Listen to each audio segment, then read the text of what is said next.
Hi, my name's Aidan Marcin. I'm an author, an activist, an addictions worker, a social work student, a father, and a lad from a working class housing scheme.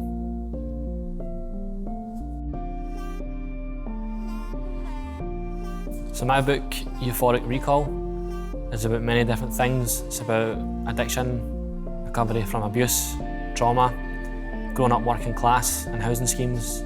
It's about violence, mental health, suicide, but ultimately it's about hope and recovery and turning your life around.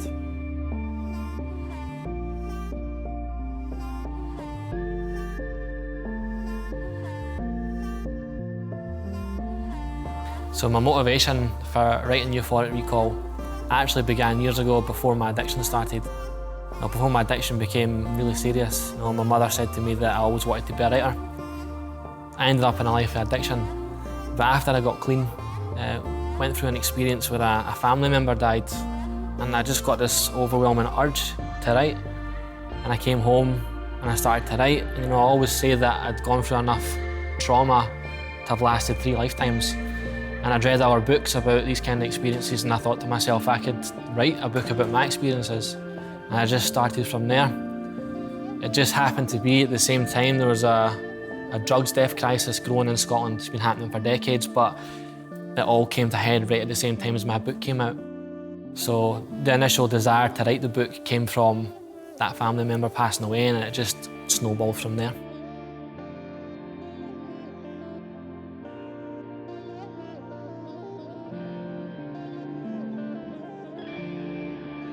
What was important to me about writing this book and making it relatable to others was being real, was being honest. And my attitude about it was it was an all or nothing kind of attitude I had. So I wasn't going to exaggerate anything. There was a lot of extremes in the book, so there was no need to exaggerate anything, but I wasn't going to hold anything back either.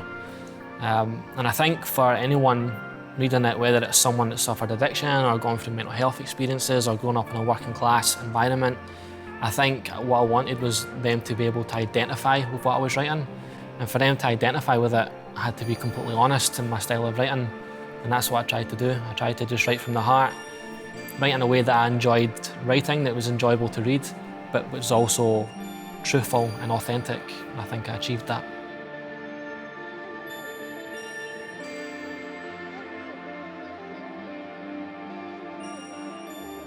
So there were many different aspects of the book which were hard to delve back into.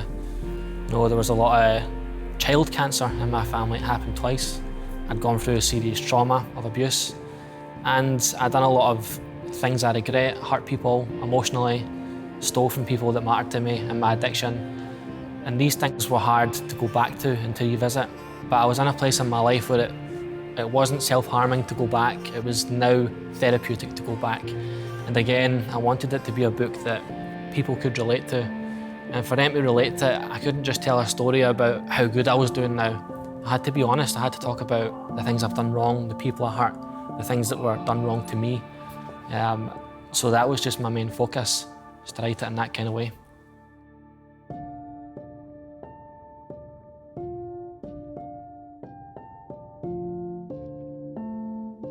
When I first wrote this book, it was an individual experience. It was my experience and the experience of other people that had been in my life. And whilst I wanted it to be something that other people could identify with, whether they saw it as educational about addiction and mental health, or whether it was just it made them feel less alone, that was the initial plan. What I didn't expect was to be involved in a campaign to tackle the drugs crisis in Scotland. And that has developed organically since the book came out. Between the media and different politicians and stuff asking me to get involved in the conversation. So the book has now led me and my story to being involved in the bigger crisis, tackling that crisis in Scotland, the drugs death crisis. So it has evolved since what it started out.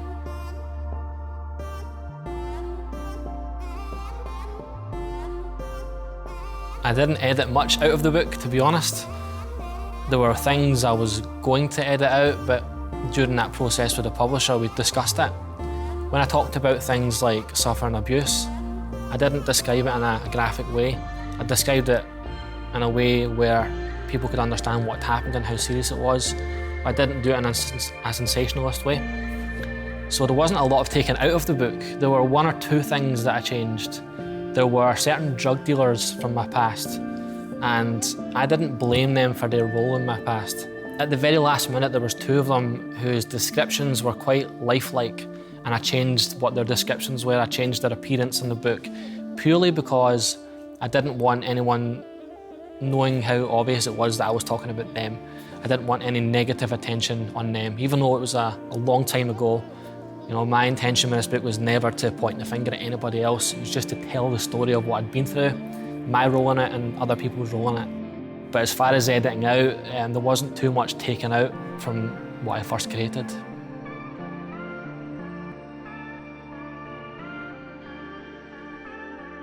I have read pretty much most of the reviews. I think as a first-time author, you're trying to gauge what people's reactions have been to it. And it's a whole new experience for me seeing someone leave a review on the work that I've done, especially because it's such a personal topic as well.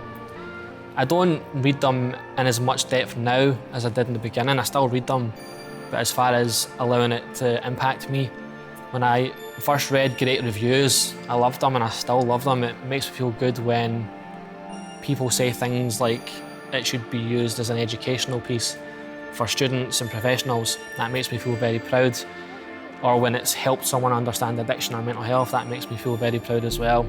I guess it's more about the bad reviews, because at the end of the day, regardless of this being a personal piece, it's still something for people to consume, and it's a product that they can buy, and they are entitled to leave a 1-star review if they don't like the story or the material. And there's been a handful of 1-star reviews, and in the beginning, it wounded me a little bit because it was a personal story. But as time's gone on, I've started to accept that as part of it and be, not to sound cliche, but just as grateful for the 1-star reviews as I am for the 5-star reviews, because each of those people have put time in to read it and buy it. And I have read the reviews. I try not to do it as often as I did in the beginning, but I probably will still read them. So I have Googled myself purely because of the fact that I've been involved in this campaign to tackle the drugs death crisis. And so I've been involved in a few different news articles. I'm one voice of many different voices that's been involved in this. Because of my book and my story and the time that it came out, I ended up in a lot of different articles. So for that reason alone, I Googled myself just to see the articles, and try not to do it in an overly pretentious way, but this is, you know, it's a new world for me to see my book out there and to be involved in these kinds of things. So I have a few times, yeah.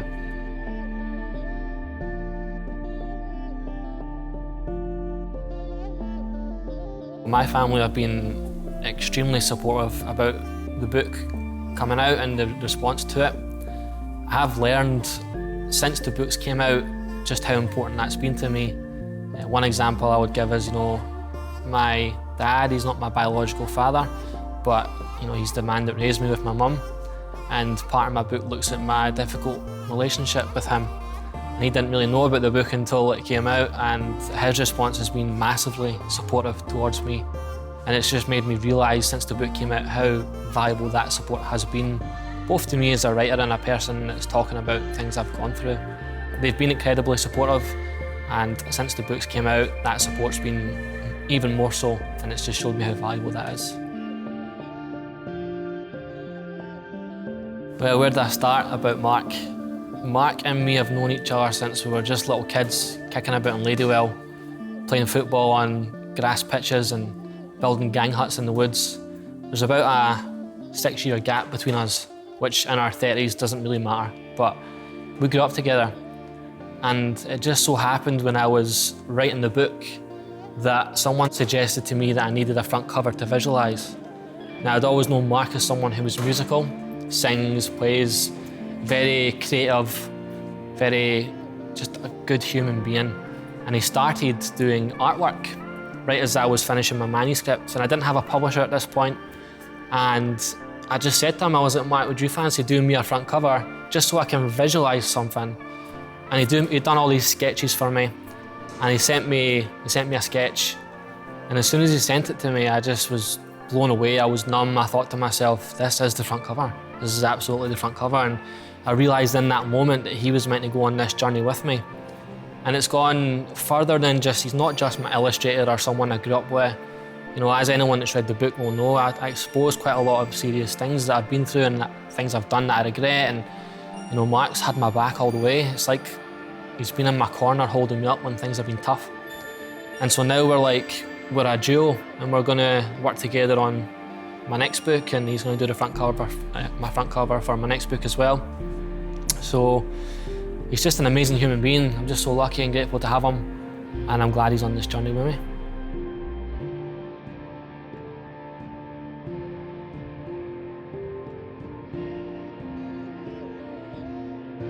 So as someone that's lived a big part of my life in active addiction and I'm now in recovery, that possibly changes the way I approach working as a social worker. I go into this career with a natural empathy and compassion for anyone that's involved in an addiction type lifestyle or suffers mental health issues or is involved in alleged or so-called criminal behaviour. I don't believe that everyone that's involved in addiction or criminal behaviour or the types of environments where I may go as a social worker are that way because they're morally inferior. I believe there are many things in life that play a role in this, like trauma, like social inequalities. I identify with anyone that's alienated in society. I identify with anyone who's suffered in society. And so I believe that having these life experiences as someone that's lived in a life of addiction will improve my quality as a social worker. I'll not be searching for jobs where I'm working for the state to penalise people. I'll be searching for jobs where I can play a role in the recuperation or the rehabilitation of people. That's what I want to do. So whether it's someone that's suffered because of gender or race or sexuality or class, any type of inequality in society, I think my background as an addict will help me be a better social worker and be more empathetic towards people from these types of backgrounds.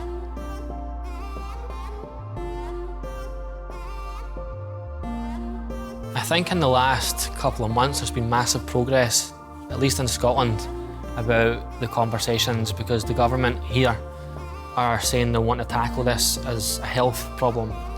In the long run, I think it needs to be viewed as a health crisis until it's no longer a crisis and still viewed as a health problem and not a criminal problem. I don't like the word junkie because I think it's a loaded term that's used to demean someone with an addiction problem. But it's not just words and phrases like that, it's just the way we treat other people who we view to be less than us. And addicts, especially addicts who are at the extreme end of their addiction, are looked at as subhuman at times.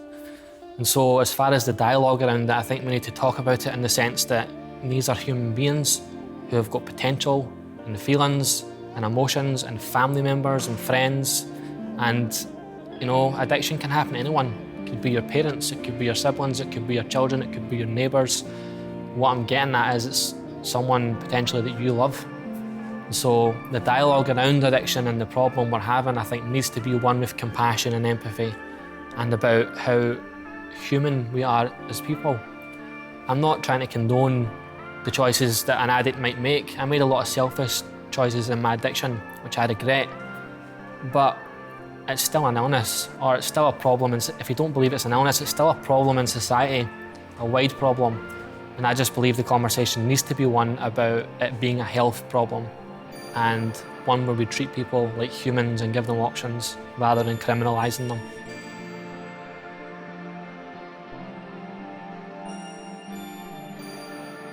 First of all, I just want to say a massive thank you to anyone who's read the book and supported the book and sent nice messages and left reviews and told someone else about the book or shared about it on their social medias. I mean, I'm overwhelmed in the most positive way and blown away by the response, and thank you so much from the bottom of my heart. Thank you.